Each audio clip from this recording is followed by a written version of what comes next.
The buzzing of keyboards, the hum of printers, and the occasional ringing of telephones filled the air on floor 9 of Ashford Corporate. It was just another Monday morning, and everyone was dragging their feet to start the week. Everyone, except Mr. Robert Gaines, the boss. Robert was not just any boss. He was the boss, the kind who walked into the office with his nose in the air, a steaming cup of overpriced coffee in hand, and a fresh insult ready for whoever dared cross his path. "Johnson, your report looks like it was written by a 5-year-old with crayons," he barked one morning. "Melissa, do you even know what a spreadsheet is, or are you just guessing?" And then, of course, his favourite target, Daniel. Daniel Harper had been working at Ashford for 4 years. He wasn't the fastest employee, nor the loudest, but he was hardworking and kind. Everyone liked Daniel except the boss. "Harper," Robert's voice boomed across the room. "Did you get that file done? Or are you still daydreaming about your little coffee breaks?" Daniel clenched his jaw but said nothing. He had learned long ago that talking back only made things worse. The truth was, Daniel was overqualified for this job. He had a degree in business management, had once dreamed of running his own company, but life hadn't planned. Bills piled up, opportunities faded, and Ashford Corporate became his prison. Robert knew this, and he loved it. That Monday morning, Robert humiliated Daniel in front of the entire team. Daniel had spent all weekend preparing a client presentation, only for Robert to take the credit during the meeting. When the client praised the slides, Robert smiled smugly and said, "Well, what do you expect?" That's the brilliance of leadership. Daniel sat in silence, his blood boiling. At lunch, Melissa leaned over and whispered, "You can't keep letting him walk all over you, Daniel." Daniel sighed. "What choice do I have? He's the boss." Melissa smirked. "Even kings fall. You just need the right plan." Those words stuck in Daniel's head for the rest of the day. That night, lying in bed, staring at the ceiling, Daniel thought about his life, about the endless hours of work, the lack of respect, the way Robert smirked whenever he stole credit. Something inside him snapped. For the first time in years, Daniel smiled to himself. If Robert thought he could humiliate him forever, he was wrong. This time, the boss wouldn't see it coming. This time, there would be revenge. The next morning, Daniel arrived at the office earlier than usual. He wasn't normally the type to plot revenge. His nature had always been patient. Forgiving, but years of humiliation had sharpened something inside him. Melissa's words kept echoing in his mind. Even kings fall. You just need the right plan. Robert stormed in later, barking orders before even reaching his office. "Harper, I want that sales forecast on my desk in an hour. And if it's wrong, you'll wish you worked at Burger King." His voice carried like thunder. Daniel forced a polite smile. "Of course, Mr. Gaines." But inside, Daniel was already thinking of step 1. He started small. Nothing obvious, just subtle moves. Quiet enough that no one could pin anything on him. When Robert demanded coffee, Daniel accidentally switched the sugar with salt. Robert took one sip and spat it out across his mahogany desk. "What idiot made this coffee?" Robert shouted. Melissa shrugged. "Maybe the universe is trying to tell you to switch to tea." The office chuckled quietly, hiding their smiles. The next day, Robert's prized leather chair mysteriously malfunctioned. Every time he leaned back, I'd emit a loud, embarrassing squeak like a rusty door hinge. Meetings became unbearable for him. but hilarious for everyone else. "Does someone hear? A duck?" whispered Johnson during a client call. Robert turned red with rage, demanding maintenance, but no fault could be found. Daniel never admitted it, but he savoured every squeak. Still, he knew these little tricks weren't enough. They were fun, yes, but Robert needed something bigger, something that would shake the empire. He'd built on fear. So Daniel began gathering allies. At lunch, he sat with Melissa and Johnson, lowering his voice. "You've both worked here long enough to know. Robert doesn't just take credit, he buries us under it." Johnson sighed. "He stole my proposal last quarter. Client loved it. He got a promotion." Melissa leaned in. "Same here.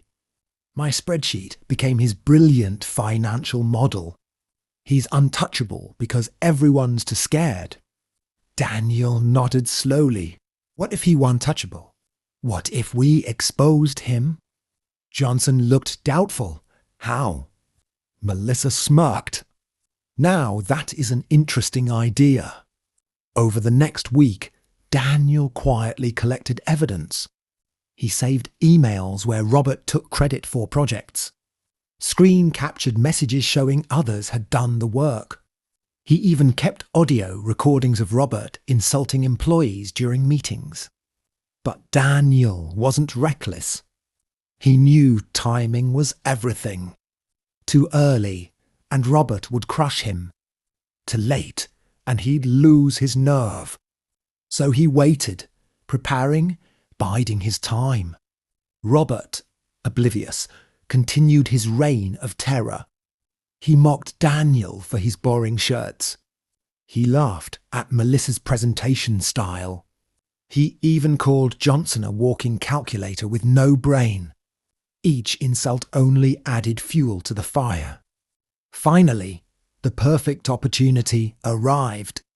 Ashford Corporate was hosting its annual review meeting, a huge event where department heads presented results to the CEO and board members. Robert loved this meeting. It was his stage to shine. "This year's going to be legendary," Robert boasted loudly, pacing through the office. "I'm going to show the board why. I'm the only reason this department even functions. Harper, Johnson, Melissa, you better not screw up my slides." Daniel smiled politely. "Don't worry, Mr. Gaines. We'll make sure your presentation is unforgettable." That night, as the office lights dimmed and the floor emptied, Daniel stayed behind. His laptop glowed in the dark as he worked quietly, meticulously, adjusting the presentation file Robert planned to show. It was time for step 2. This wouldn't just be revenge. This would be humiliation. The annual review was the biggest day of the year at Ashford Corporate. Executives from every department filled the grand conference hall on the 12th floor. The air was heavy with ambition, nerves, and the faint smell of expensive cologne. Robert Gaines walked in like a king arriving at his coronation. His suit was freshly pressed, his tie a perfect Windsor knot. He carried the presentation file on a USB drive like it was a golden sword. Behind him trailed Daniel, Melissa, and Johnson, each hiding their smirks. Daniel's heart raced, but his face remained calm.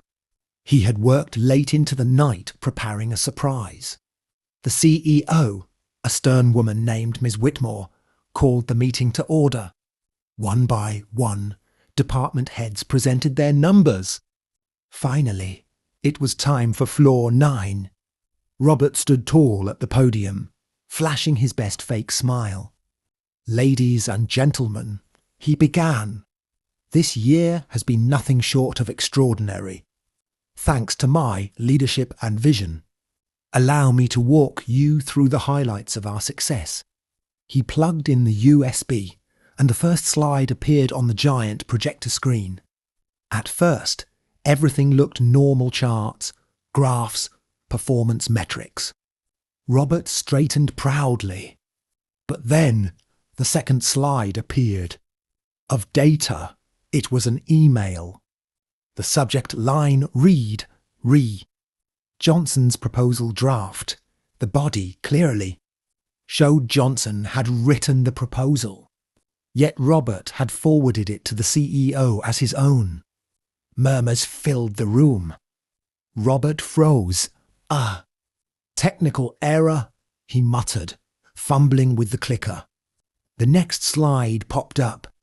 It was another email Melissa's financial model, sent weeks before Robert submitted it to upper management under his name.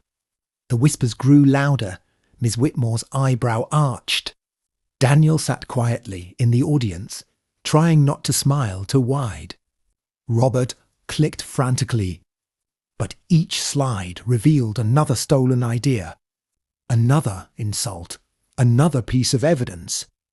Then came the audio clip. On the speakers, Robert's voice boomed.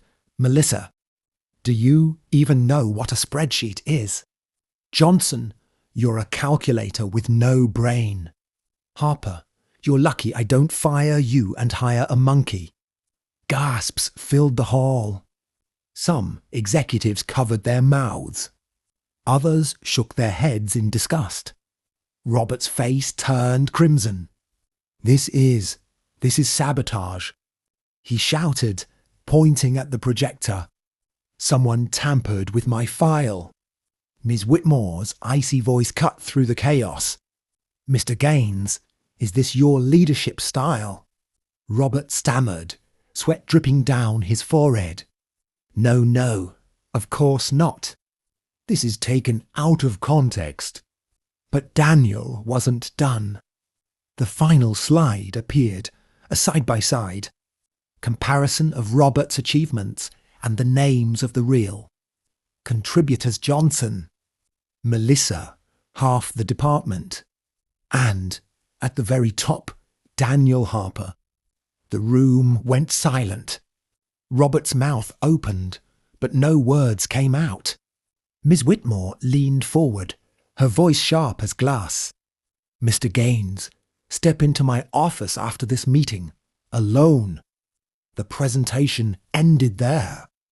Robert stumbled back to his seat, looking like a man who had been stripped of his crown. The rest of the meeting continued, but no one cared about quarterly reports anymore. Everyone whispered about the downfall of the tyrant boss. As the crowd dispersed, Melissa walked up to Daniel. "C'est was? Brilliant." Johnson grinned. "You didn't just hit him, you buried him." Daniel shrugged, though inside he felt a rush of satisfaction. "King's fall," he said quietly. "But deep down he knew yet." Robert was humiliated. Yes, but men like him didn't go down without a fight. And Daniel was ready. The day after the disastrous annual review, the office buzzed like a beehive. Everyone had seen Robert's humiliation. The once untouchable tyrant now looked human weak, even desperate. But Robert Gaines wasn't the kind of man who accepted defeat quietly. He stormed into the office late, his face pale but his eyes burning with rage. The moment he entered, conversations died. Employees scattered like mice avoiding a cat. Daniel kept typing at his desk, pretending not to notice. But he could feel Robert's glare burning into the back of his head. "Harper," Robert snapped, his voice trembling with controlled fury. "In my office, now." Daniel stood slowly, hiding the smile tugging at his lips, and followed Robert into his glass-walled office.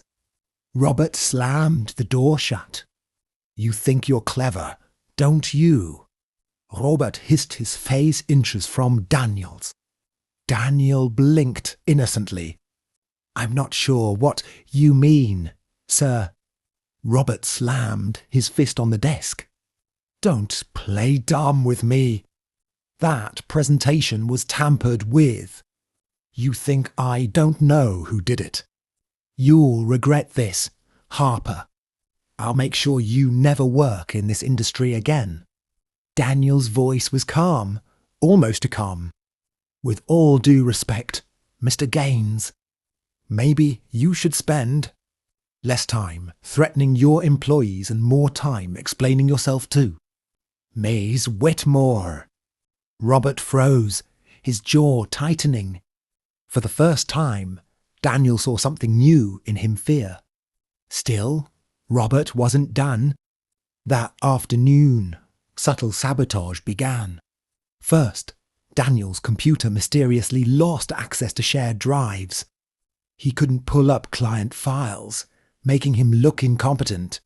Later, emails meant for him mysteriously never arrived, only to resurface in Robert's folder.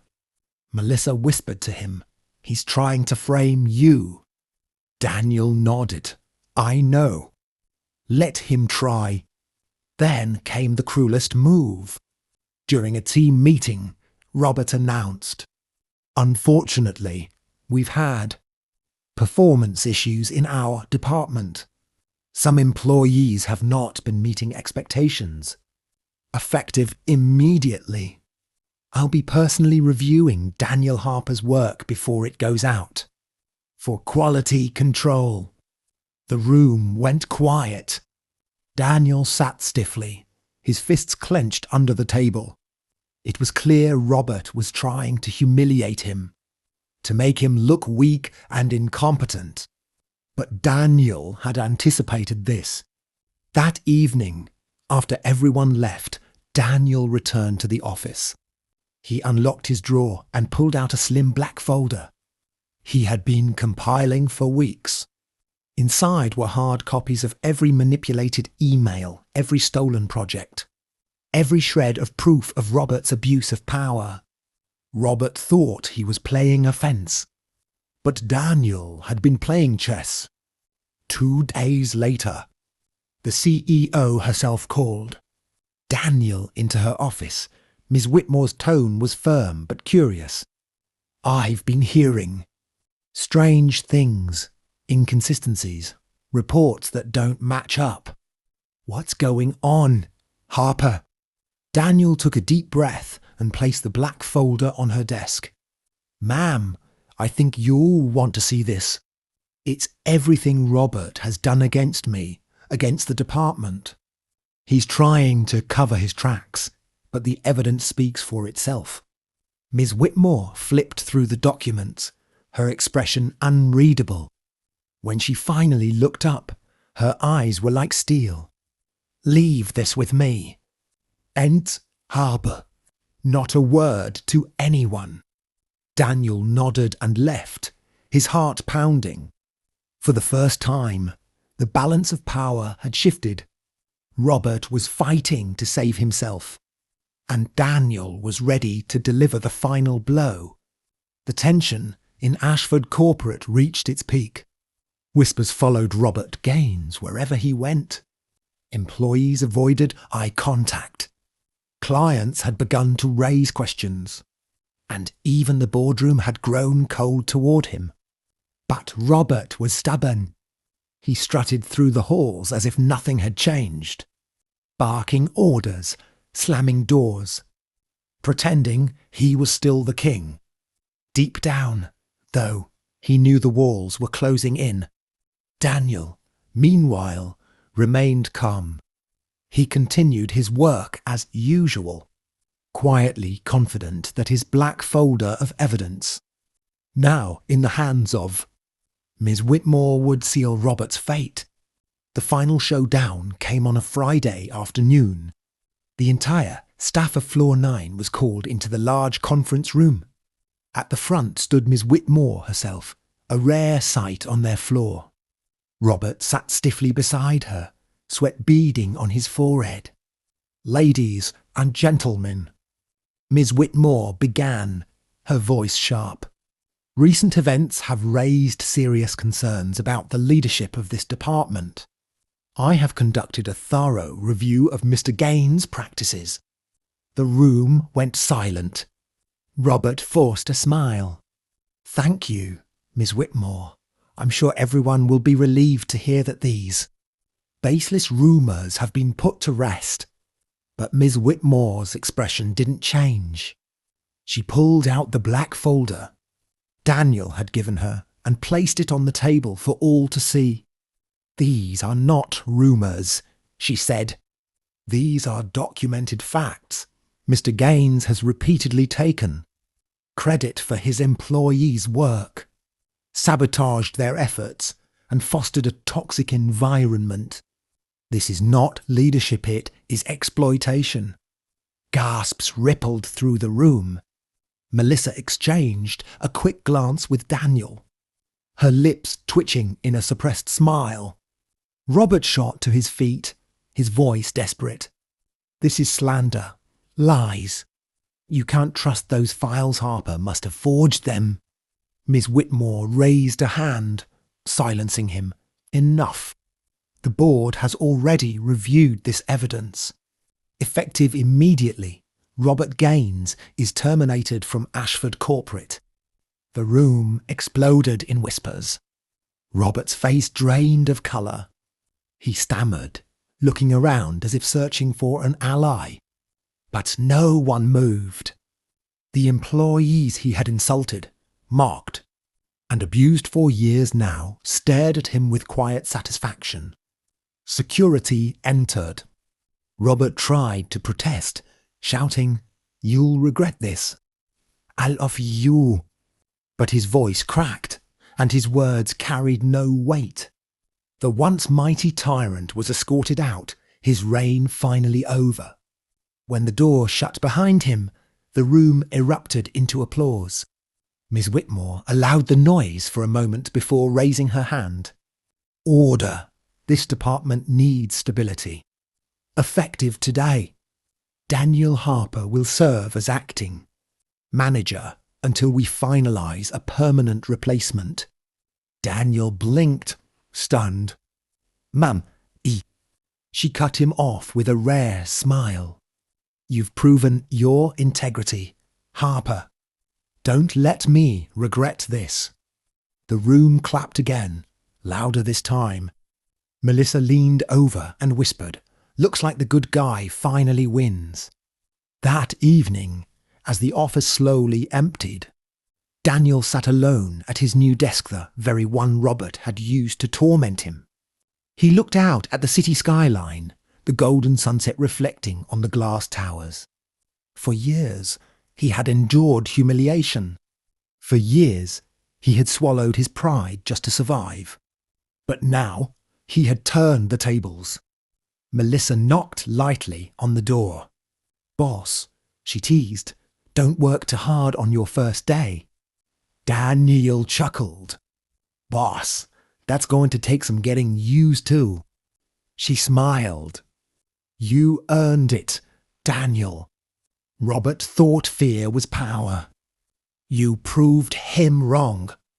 As she left, Daniel leaned back in the chair, the same one that used to squeak under Robert. He ran his hand over the polished wood of the desk, feeling the weight of victory settle in. Revenge hadn't just been sweet. It had been liberating.